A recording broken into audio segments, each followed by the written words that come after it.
Hello बच्चों, welcome to BJP online learning platform. I am your educator Raman Sharma. और आज की इस वीडियो में हम सभी लोग डिस्कस करने चल रहे हैं कि पढ़ाई कैसे करें ठंड में। बहुत से बच्चों का कमेंट्स आ रहा था कि सर रात का वक्त है और बहुत ही कम समय हमको मिल पाता है रात को पढ़ाई करते समय। जैसा कि अभी बच्चों का एग्जाम आने वाला है, बोर्ड के एग्जाम शुरू हो गए हैं और फौज के भी एग्जाम शुरू हो गए हैं। जितना भी जीडी वगैरह का एग्जाम है, बहुत से हायर एजुकेशनिस्ट बच्चे भी आस्क कर रहे थे कि sir in that time we are not eligible and we are not fully prepare that how I manage. तो मैं बताना चाहूंगा कि पढ़ाई अगर करना है ठंड में तो सबसे पहले सुदृढ़ कहाँ से होना है? मन से। यहां से आवाज जो उठ रही है उसको आप लोग पहचानिए मत, उसको महसूस कीजिए। क्या करना है? महसूस करना है। किस प्रकार से महसूस करना है? अपने अंदर की जो इच्छाएं हैं, क्या अपने अंदर की जो इच्छाएं हैं उसको कंट्रोल करने के लिए केवल और केवल एक मात्र साधन है, वो है अपनी इच्छाओं को एक अहम भूमिका देना। ये कैसे हो पाएगा? जब आपके अंदर ये क्या है आपका, आप बोल रहे हैं कि स्किल स्किल स्किल सबसे जरूरी चीज है। बच्चे बोल रहे हैं कि ठंड में पढ़ाई कैसे करें, पता नहीं उनको। सबसे पहले अपने आप के प्रति, अपने अंतरात्मा के प्रति समर्पित होइए और एक इच्छा होइए कि मुझे अब पढ़ना है, चाहे जो हो जाए मुझे पढ़ना है। कैसे पढ़ेंगे? जब यहां से आग लगेगी। वो आग कैसे पैदा होगी?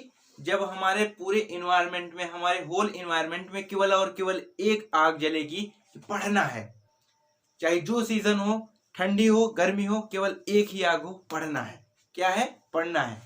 लेकिन बच्चे कह रहे हैं सर पढ़ते पढ़ते बोर हो जाते हैं, पढ़ते पढ़ते बोर हो जाते हैं। वो ये बात आनी वाजिब है, ठीक है, कि पढ़ते पढ़ते बोर हो जाते हैं।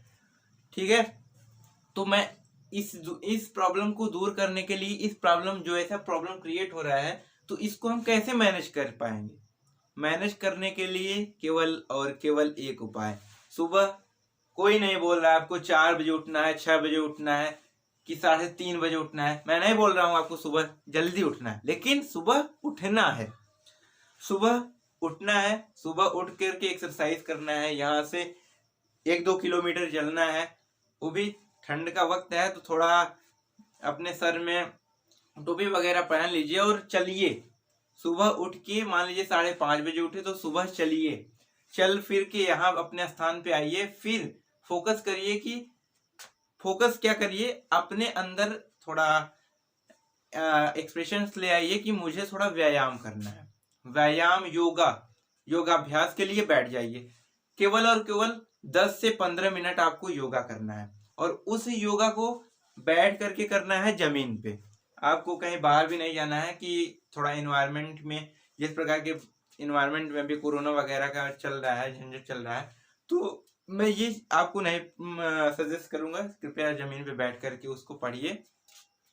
पढ़िए क्या, उसको आप लोग एक्सरसाइज करिए। पद्मासन कर लीजिए, शीर्षासन कर लीजिए और जो टाइप के और टाइप की एक्सरसाइजेज हैं, मकर आसन और इधर टाइप की एग्जाम्पल्स हैं, आप कर सकते हैं।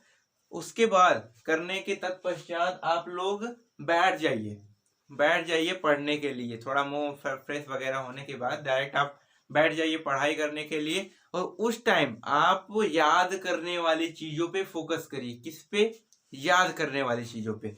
जैसे उस समय आपको मैथ नहीं लगाना है, आपको उस टाइम साइंस नहीं पढ़ना है। जो याद करने वाली चीज, जैसे इंग्लिश का आपको antonym, synonym, one word substitution है और जितने भी पार्ट्स आपको दिए गए हैं उनको आप फोकस करना है। कोई बाहरी चीजें नहीं पता करनी है, केवल और केवल जो दिया गया हो उसको ही केवल फोकस करिए। उसके बाद आप लोग जस्ट वहां से अपने आप को अराइव करिए कि हम अब क्या कर सकते हैं।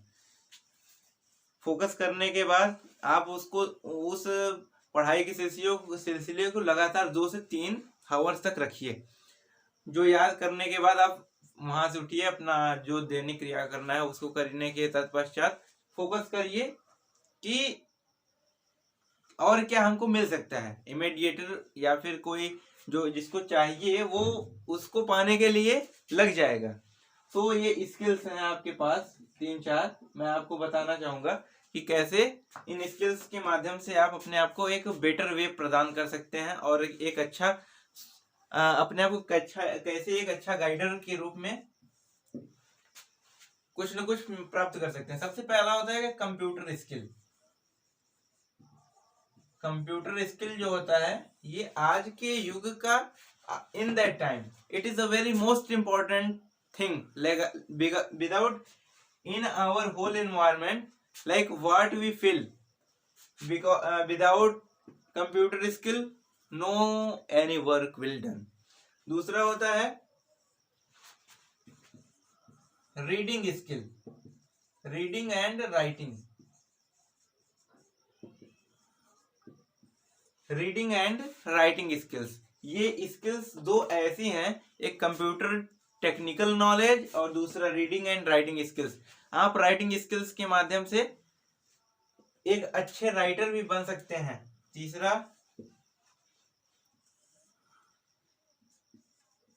रोबोटिक्स नॉलेज,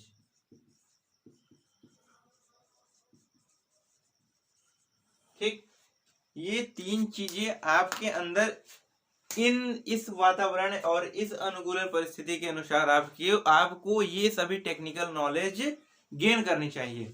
और बात रही कि अपने आप को मैनेज कैसे करें, like in the field of business, in the field of teachings, in the field of like entrepreneurship and like in reading skills, how we increase it. तो पढ़ाई करने के लिए हार्ड वर्किंग तो सबसे ज्यादा जरूरी है, क्योंकि आज का जो दौर चल रहा है, without hard working we are not find anything. तो हार्ड वर्किंग का जो स्किल है इसको अपने अंदर यहाँ पर बैठाइए और ज्यादा से ज्यादा हार्ड वर्किंग करने के लिए प्रयास करिए। हार्ड वर्किंग के साथ साथ लगन तो जरूरी चीज है, क्योंकि मान लीजिए अभी मैं बैठा यहाँ पे हूँ एकाग्र होकर के, यहाँ पे बैठा हूँ लेकिन मन कहीं और भाग रहा है, तो बैठा यहाँ हूँ मन और कहीं रहा है। तो ये दोनों जब तक डिस्ट्रैक्ट रहेंगे तब तक पढ़ाई में फोकस नहीं हो पाएगा। तीसरी चीज आते हैं कि पढ़ते पढ़ते दिमाग तो मान लीजिए पढ़ाई कर रहे हैं, चल रहा है, यहाँ पे कुछ न कुछ गेन कर रहे हैं, but something what we do that is totally different from our subconscious mind. Like जब पढ़ाई करते हैं तो बातें कहीं और की चलती हैं। तो इन दोनों का जो कंपैरिजन है, इन दोनों को साथ में कैसे करें, सबसे जरूरी चीज होता है इसके लिए योगाभ्यास। तो योगाभ्यास के माध्यम से हम लोग अपने आप को निखार सकते हैं। और रही बात ठंड में पढ़ाई कैसे करें, टॉपिक हम लोग का ये चल रहा था कि ठंड में पढ़ाई कैसे करें। तो ठंड में पढ़ाई करने के लिए बैठिए और जो जो सब्जेक्ट आपकी, जैसे मैथ की प्रैक्टिस हो गई तो मैथ की प्रैक्टिस करिए, बट उसको करते समय फार्मूलाज आपके माइंड सेटअप में चलने चाहिए कि ये इस मान लीजिए ट्रिग्नोमेट्री आप पढ़ने बैठे तो ट्रिग्नोमेट्री के जो ऑप्शंस और लाइक ट्रिग्नोमेट्रिक इक्वेशंस टाइप के क्वेश्चंस होते हैं उसको जब आप सॉल्व करिए तो आपके जो क्वेश्चंस के फार्मूला हैं वो आपके माइंड में बैठे होने चाहिए। मान लीजिए sine square theta plus cos square theta is equal to 1, इस थ्योरम को आप कैसे प्रूव कर पाएंगे, जब फार्मूला प्रूफ होगा। तो फार्मूला इन सब में को फास्ट करने के लिए फार्मूला पे फोकस करिए, रीडिंग स्किल्स और लर्निंग स्किल्स पे फोकस करिए। जो चीज आपको ना आए उस पर फोकस करिए और जो चीज आ रही है उस पर समय ज्यादा मत दीजिए, क्योंकि वो चीज आपको आ रही है, वो चीज आ रही है तो उस पे समय देने से आपका समय पूरी तरह से इन्वेस्टमेंट होगा। तो बैठिए और ज्यादा से ज्यादा समय आप प्रैक्टिस पे दीजिए। प्रैक्टिस स्किल्स अगर आपके पास है तो लर्निंग स्किल्स भी आएगी, लर्निंग स्किल्स आएगी तो जो चीज आपका भूला बिसरा रहेगा उसको आप प्रिपेयर करने के लिए जस्ट वाइज रिवीजन करेंगे। रिवीजन्स के जो टॉपिक्स हैं अगर आपको अच्छी प्रकार से आ जाते हैं तो कोई भी एग्जाम हो, मैं हाल ही में कोई एग्जाम्स की प्रिपरेशन के बारे में नहीं बता रहा था, मैं बता रहा था कि चाहे जो भी एग्जाम्स हो उसको आप अच्छे तरीके से गेन कर पाएंगे कि हाउ वी फाट द एग्जामिनेशन। इस पर्पज से भी मैंने वीडियो बता दिया कि पढ़ाई करने समय स्किल्स ले आइए, प्लस उन स्किल्स के माध्यम से अपने आप को एक अच्छा इंसान बनाने के लिए एक हुनर पैदा करिए। तो दोस्तों आज की वीडियो में इतना ही था। कल एक नए वीडियो के साथ हम लोग मिलेंगे, एक अच्छी मुलाकात होगी। But I always tell you only one thought: no work in the world high and low, but success come to those who dare to do something. So always be aware and always that how I increase myself in other types of people. So if you know the main part of Holy River Ganga, so you make yourself like a Holy River Ganga. Okay, always be happy, be thankful, always be aware. Okay, thank you, बच्चों।